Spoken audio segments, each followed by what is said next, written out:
He snatched that picture out of my hand. He snatched me off the bunk bed at the top. Yes, he snatched me off the bunk bed, y'all. For like birthdays and holidays and stuff like that, my mama would send my brother gifts. But come to find out, my daddy was not even giving them to my brother.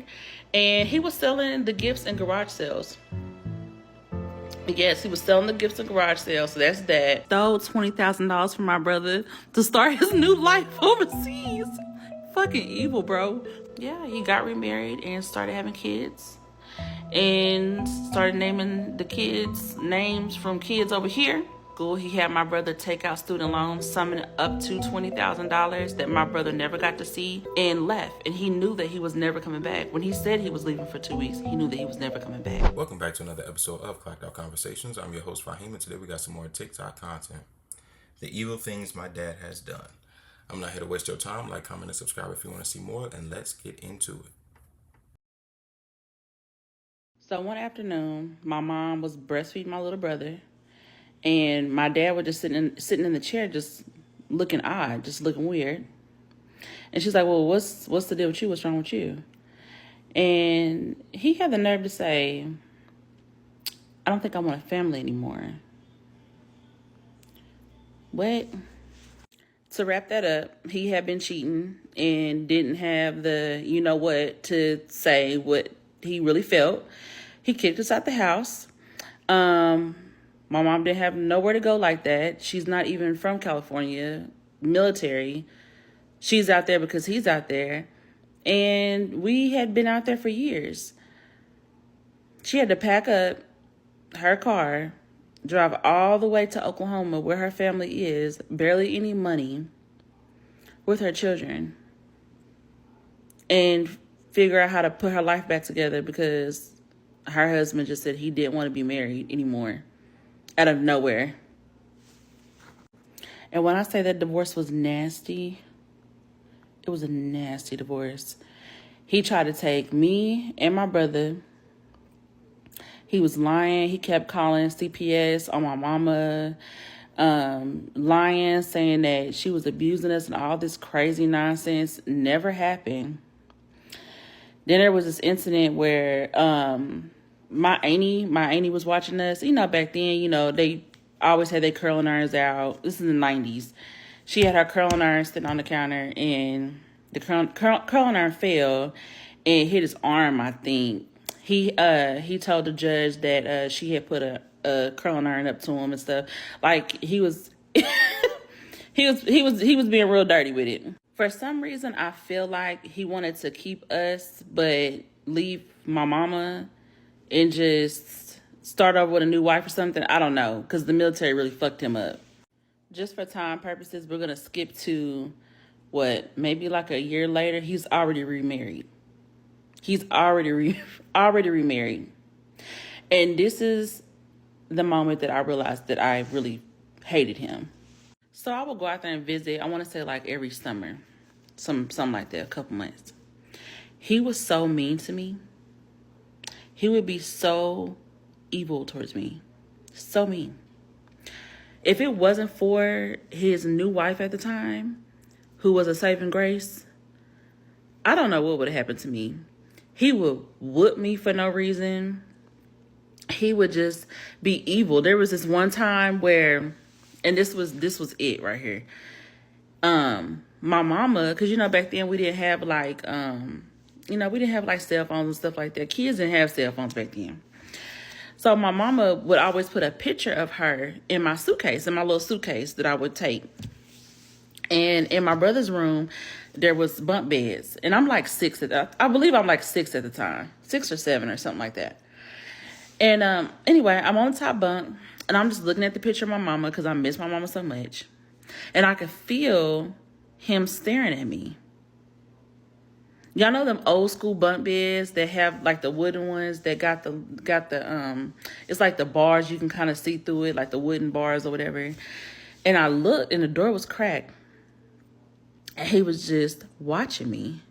He barged in the room. He had on all his military stuff. I used to hate to hear his boots. He barged in the room. He snatched that picture out of my hand. He snatched me off the bunk bed at the top. Yes, he snatched me off the bunk bed, y'all. And he took that picture and he ripped it up in my face. The picture of my mama. He ripped it up in my face. He was like, I never want to see her in my house. Don't anything of hers. Don't bring it. I don't want to see it. Proceeds to like beat me, and his new wife comes in there like, hey, no. Like she would always come save me. I promise to God. That military gave that brother PTSD. Lord have mercy. I really feel like that incident was the incident that really just like shook me to my core. And I don't even think I told my mama for a long time. I never even told her. So, check this out. So, around that age range, I used to wake up in the middle of the night screaming, balled up. I'm talking like, I still remember the pain I would feel. And it would always happen around a certain time at night where it was like this excruciating pain. Oh my God. And then finally, my mama took me to the doctor. She took me to the doctor. And they're like, we don't know what it is that's going on, but clearly she's in pain. So they ended up having to, I'm going to say the country, because that's pretty much what it was. They had to airlift me to the city to go to the doctor. And they found all these stomach ulcers. I was giving myself ulcers. I'm a kid, like 6 or 7 years old. I was giving myself stomach ulcers because I kept thinking about the next time I would have to go out there again. Because that's how scared and terrified I was. That's how much I did not want to go out there. And anyway, I didn't know this part until later on, but the doctor pulled my mama out in the hallway and was like, what is this little girl going through? Like, what is it? Is there anything that she's not telling you? Or is there something that's on her mind or whatever? And my mom was like, I don't know, because I wasn't telling her what was happening. And she ended up coming back in the room and she was like, Courtney, so my mama talked, Courtney, is there anything you want to tell me? And I was like, no. And she was like, are you sure? Is there anything that's on your mind? And I was like, I don't want to go back to my daddy's house. After that, she said, okay, you're not going back. And I never went back. Legally, I don't know what happened, but your girl wasn't going back to see her daddy. That's why it's important to make sure you have good relationships with your children so that they can be transparent with you and tell you when something is going awry. Let's get back into it. Not gonna happen. But throughout the years, like trying to talk to him on the phone, and when I say this is very minimal, like when my mama, mind you, like this is like early 2000s, the 90s, like trying to track somebody down was really, really hard. But when my mama would, and she would try to like, I guess not force the relationship, but just, she knew, like he got my brother, it was also a way for her to talk to my brother. And anytime I would talk on the phone with my daddy, he would just talk mess about my mama to me. I'm still a kid. Whenever my brother would get on the phone and my daddy would hear my mama's voice, he'd hang up the phone. And then he would change the number. Like, he was just so freaking petty. And he would tell his new wife all these lies about my mama just to, y'all know how men do. And very, very convincing. A narcissist is very good at what they do. So No, not how men do. We not all like that. That's the man your mama chose. No. I don't blame the new wife at all. I'm trying not to say her name. I don't blame her at all for thinking how she thought, because he was just in her head so much.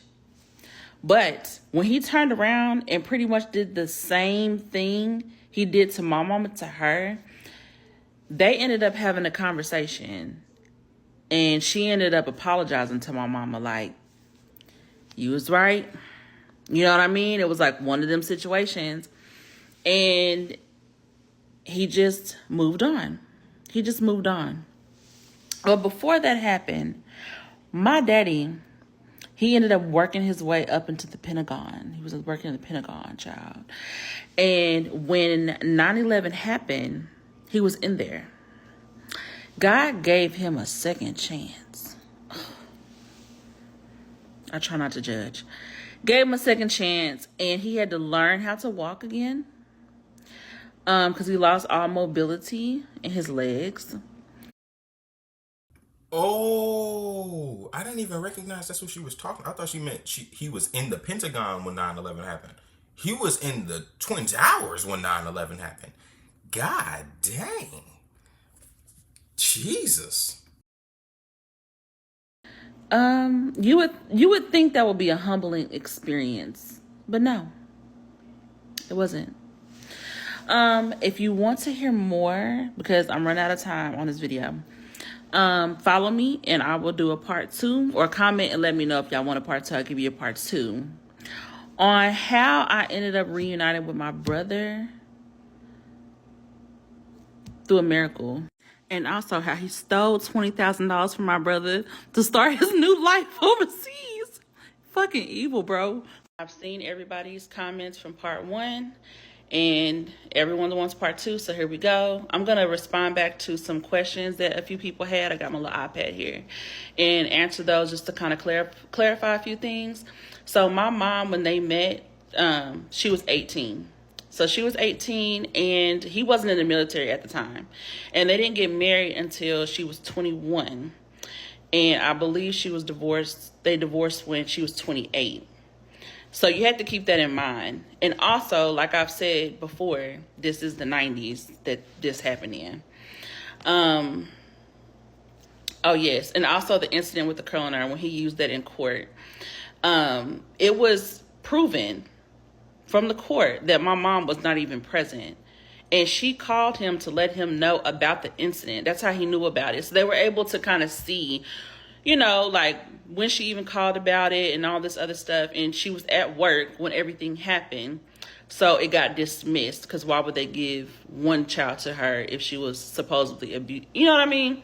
So anyway, that got thrown out. And he knew about what happened. And he still lied. That's neither here nor there. Also, for like birthdays and holidays and stuff like that, my mama would send my brother gifts. But come to find out, my daddy was not even giving them to my brother. And he was selling the gifts in garage sales. Yes, he was selling the gifts in garage sales. So that's that. Oh, and my daddy had put my brother in counseling for the fake abuse allegations. So imagine everything that he put my brother through mentally. Crazy. Like, how do you put a child in counseling for abuse when there was no abuse? Anyways, moving on. So I didn't see my brother from the time I was in elementary school all the way up until, I want to say it was like my 8th grade year. Somehow they was able to orchestrate a meetup through family and so on and so forth. It was very hard for my mama to do this, because here you are getting ready to see this man again that you have not seen in years, who really caused so much chaos in your life, for your children, to see if your children can have a relationship. That happened. It was very awkward, but that was a one and done thing. Like, it happened, and then that was it. And then he tried to be very, very petty about that. Like, just being trying to be mean to my mama and all this other stuff. Like, looking back, I'm glad that my mama chose her peace rather than anything else, because it wasn't worth it. And one thing for sure, God made a way in the end. And also, my mama had moved on in life. Like, she had moved on in life. At this point, I got my little sister, Alex. Shout out to She had my little sister. Like, things are just different. Life is different. And you just, having to deal with this man. You know what I mean? Like, just the trauma and all that. It was just, well worth it. And then my mama, she did her big one. She ended up getting her degree.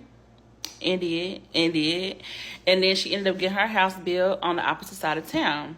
So I had to switch schools, school districts. My district had approved me to stay in that district because it was my senior year, but I chose not to because I didn't want to drive back and forth. So I chose to go to this high school that was on the corner, right around the corner from where we lived, in the new house. And this is how I met my brother. At this time, I had no clue that my dad and his wife at the time got a divorce. They had 2 kids together. 2, yeah. So I got 2 brothers with her. Anyway, didn't know about all that. Didn't know that he had moved back to the state or anything. So I'm walking down the hallway, coming out of class. I think this is like a couple weeks in, I think, of school, I believe, don't quote me. And there's my brother. We just kind of look at each other because we met, prior that one time. And he was like, Courtney? And we gave each other a hug. It just felt surreal. It felt so surreal. But that's also when a lot of things really, really changed. I told my mama about it. I feel like my mom was very, very happy. My brother, I knew something was off, but I couldn't put my finger on it. And I think what it was is that I didn't know everything that was told to him at the time. I didn't know that he was being told all these things about her. And I feel like when he met her, he didn't see what he was told. And I think that confused him a bit. But I'm not here to tell somebody else's story. He has his own perception of his own life. And that's that. Me and my brother have had a relationship that is unfortunately built off trauma because of everything that had happened. And I love him. I think that he is one of the funniest people. Handsome too, by the way. I gotta throw it in there. My brother's handsome, okay? And just so funny. Like, he's so funny. And it's crazy because whenever I would talk to him and I got to know him, he reminded me so much of my mama because they have this same smile, this big mouth smile, just cheesing from ear to ear. And his comedy is like, he gets it honestly.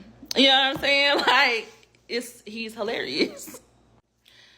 I'll be honest, I don't recall how we kind of pulled apart from each other, but we did. I got older, graduated high school. He ended up going to college. We really didn't speak as much, but we would see each other around. Before all that had happened, I believe my mom tried to talk to him. They tried to have conversation. It was just too deep. It was just too deep rooted that it didn't get anywhere. But at the end of the day, I love my brother. Love my brother. Here for my brother. I ended up moving to Dallas. Baby, when I say I got my stuff up and left, because just the city I was in just reminded me of just so much trauma and things. I just wanted a fresh start. And so I left. Well, after maybe like a year or 2 of being here, my brother randomly texted me and asked me if he could move in with me. That he had just graduated college. And then he mentioned that my daddy was not here. Okay. He then proceeds to tell me that my daddy was supposed to go to the Philippines for 2 weeks. And he never came back. And that my daddy also told him growing up that they were going to start this business together and just be wealthy, and just told him all this stuff. And while my brother was in school, he had my brother take out student loans, summing up to $20,000 that my brother never got to see. My daddy said that he was using it for like the online business and all this other stuff. It never happened. I feel like he knew what he was doing the whole time. I feel like he manipulated my brother to take out those loans, stacked it up, and left. And he knew that he was never coming back. When he said he was leaving for 2 weeks, he knew that he was never coming back. When he moved over there, I don't know how, but there was already somebody he was talking to over there. Y'all know how the military folks is. There was already somebody that he was talking to over there. And yeah, he got remarried and started having kids. And started naming the kids names from kids over here. I feel like that was something that was very difficult for my brother to grasp. But I'm just not here to tell his story. I'm just telling mine. Me and my brother's relationship, my bad, my phone was dying, but like I said, I'm just not here to tell my brother's story. He has his own story from his perspective. If y'all want a part 3 of more about what happened between me and my brother, because we did fall out in a way, I still love him, but if you want to hear about it, I guess I can make a part 3, but comment below and let me know, and I will make another video. So this is actually part 3. Part 2 is already on my page. For some reason, TikTok said it couldn't go onto the For You page. I don't know why. So the only way to see it is if you follow me, or if you go just directly to my page and watch part 2. But this is part 3. So everyone wants to know about my brother and me and my brother's relationship and where we are right now. My brother, he lives here in Dallas. So when he lived with me, we actually got into a really, really big fallout. And that's how he ended up moving out of my apartment. Because to me, I just felt like he was just being very inconsiderate and not wanting to pay rent, not wanting to pay like his portion of the bills at the time. That's just how I felt about it. That's the worst thing. That's why I prefer living by myself. It's best to have everything in order where you know you're paying your part, and that's all you have to worry about. Unless you have somebody that you know is going to be on time, be consistent with their payments, things like that, you know it for a fact, be by yourself if you can afford it. You know, when you're here, when you move to another city and you're by yourself, your livelihood is everything. And I've always said that. My friends know that. My family knows that. I speak about it all the time. Like, you can play with me about anything, unfortunately, but don't play with my livelihood. Don't play with where I lay my head and my vehicle, my job. I don't play about that. Don't test me on that either. So the fallout at that time could have felt like it was blown out of proportion. And he had never seen me mad before, because when I get mad, it's some whole other stuff going on. And so I ended up cussing him out, telling him he had to get out. And the thing was, it's like, if you know that the bills is always due on a certain day, don't play with me. Just go ahead and send it. You know what I'm saying? Like, don't even play. It was bills. So I bet you she got some stories about them bills. But at the time, like, you know what I mean? Like, we living together, like, what is you doing? And there was a lot of things that was really making me upset. Like, he just kept kind of BSing about finding jobs and all that type of stuff. And to me, I feel like he was just young. He had just got to Dallas, that Dallas life. You can get caught up in Dallas. You really can. Just like you can get caught up in like Houston, you can get caught up in Dallas, especially at that time. This was like, man, what year was it? Man, it was like 2000. I might get this wrong. I might get this so wrong, but I think I want to say it was like 2015. Somewhere around there is whenever he had moved down here. And everything was good, you know, but the conversations that we would have, like the deeper conversations, we could only get so far because we would start arguing, like about our mom and our daddy. My bad, my dog was barking. But also let me clarify that my brother wasn't bumming off me. He wasn't bumming off me. It was more so that he just did stuff when he wanted to do it. And I shouldn't have to ask nobody to do nothing. So he was bumming off you. Just be for real. You allowed this man to move in with you and he didn't even have a job. That makes sense. Man can't afford his own life, let alone to pay bills. And you let him move in with you. Sound like bumming off you to me. I don't know. You already know. You know, that used to always get to me. I don't like to ask grown people to do certain stuff. I just don't. I don't. Especially when you already know. And with the jobs, it was like he would get jobs, but he always wanted it to be like making a certain amount. And he thought, like a lot of people do, that once you get that degree, you automatically making a certain amount of money. And that's not how that go. Unfortunately, that's not how it go. That's the biggest scam of being young, is letting kids know that, oh, you get your degree and you're gonna be making a lot of money and all this stuff. That's not always the case. Unless you have a job that's like a lawyer or a doctor or something guaranteed, a nurse. But if you got a business degree, baby, you start entry level. He must have had a business degree. Bro, I read a statistic the other day. Black people overrepresent the lowest paying majors in the United States. The lowest paying majors in the United States. Yeah, I say that to say it's not about getting a degree. It's about what degree you get. Let me say that one more time. It's not about getting the degree. It's about what degree you get. If it's not involved in STEM, it's irrelevant. You might as well go work a trade. You gonna mess around and come back after getting your degree and be working at FedEx just with your high school homeboys and homegirls, but they don't got loans. You do.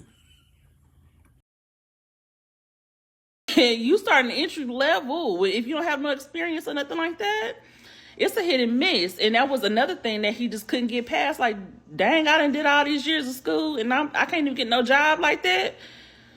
Hey. But me and my brother, I mean, we was good for years. He created his own life, his own group of friends, his own all that. I always felt like he never just fully allowed me in his circle, and that's cool. That's fine. I never took it personally, but he didn't. Like, he never let me mingle with them like that. He was dating here and there. You know, he would hit me up. I'd hit him up. We would go get lunch and stuff like that, have conversations. But I just feel like the way he processed a lot of things from the divorce and from everything he feels like his version of what happened, because his version is totally distorted from what I feel like the reality of it is, because he's solely going off of everything that my daddy told him versus what he's seen with his own eyes, or maybe what he experienced firsthand. And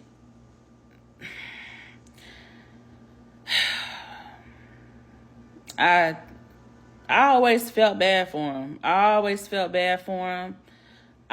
that he would allow himself more grace and to be open to the fact that maybe you're not all the way right. Not saying your feelings aren't valid about how you feel about your experience, but maybe you just maybe you could have been bamboozled a little bit. He's just not open to the thought of that.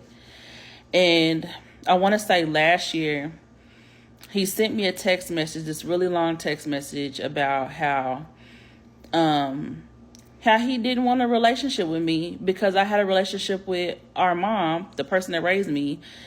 And basically, if I'm not willing to see her how he sees her, then he doesn't want a relationship with me. And that really broke my heart because I opened up my life to you. I opened up my heart to you and welcomed you in. Despite me having to relive my own trauma by doing so. And it just felt like he kind of threw me away. I responded back to the message. By the time I responded back, he had already blocked me. He had already blocked me. Couldn't say too much of anything. I never blocked him for a while. I didn't block him. So I'm like, maybe he'll come around. And after a couple months of just not hearing from him at all, like nothing, I blocked him. I blocked him on my phone because I told myself if he ever was to reach out to me, I would want him to feel the same way that I felt. And that might be tit for tat. But sometimes you just get tired of people just playing with you. You know, I've been through a lot of stuff in my life. I don't like nobody playing with me. I don't. I'm at that point, that age where I'm way wiser now. And my tolerance is extremely low because I've let so much slide in my life that, bro, I'm just somebody that you really just don't even want to play with right now. That you do not want to play with right now. Blocked him on social media, blocked him on everything. Like I said, I still love him, but that's just where we are right now. Everybody wanted to know like how me and his relationship is.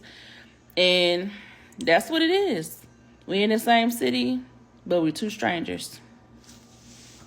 Okay, y'all, I got an update. So I talked to my mama. And my mama was like, yeah, I'll answer some questions or whatever if they got any questions. But I told her we not finna be doing that unless I'm at 10K. Because if my mama gonna tell her story and deal with the internet and everything that come along with the internet, she gonna get paid for it. I said what I said because I'm gonna look out for my mama, period. Okay? Anyway, so if I get to like 10K,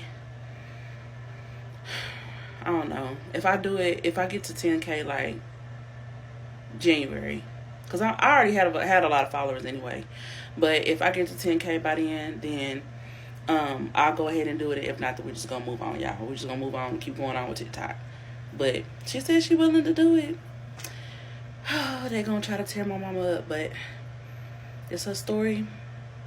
I feel like my mama was doing the best that she could, and she willing to get on here and answer questions for y'all. Yeah, so I guess we'll just go from there. Oh, and if any of y'all have any specific questions you want me to ask, like clarity on certain things, or like just, even if it's just basic questions about divorce, being a woman going through divorce or whatever, comment on this video asking those questions. And because I'm going to make me like a little list or whatever of questions if we hit the go. And yeah, be respectful.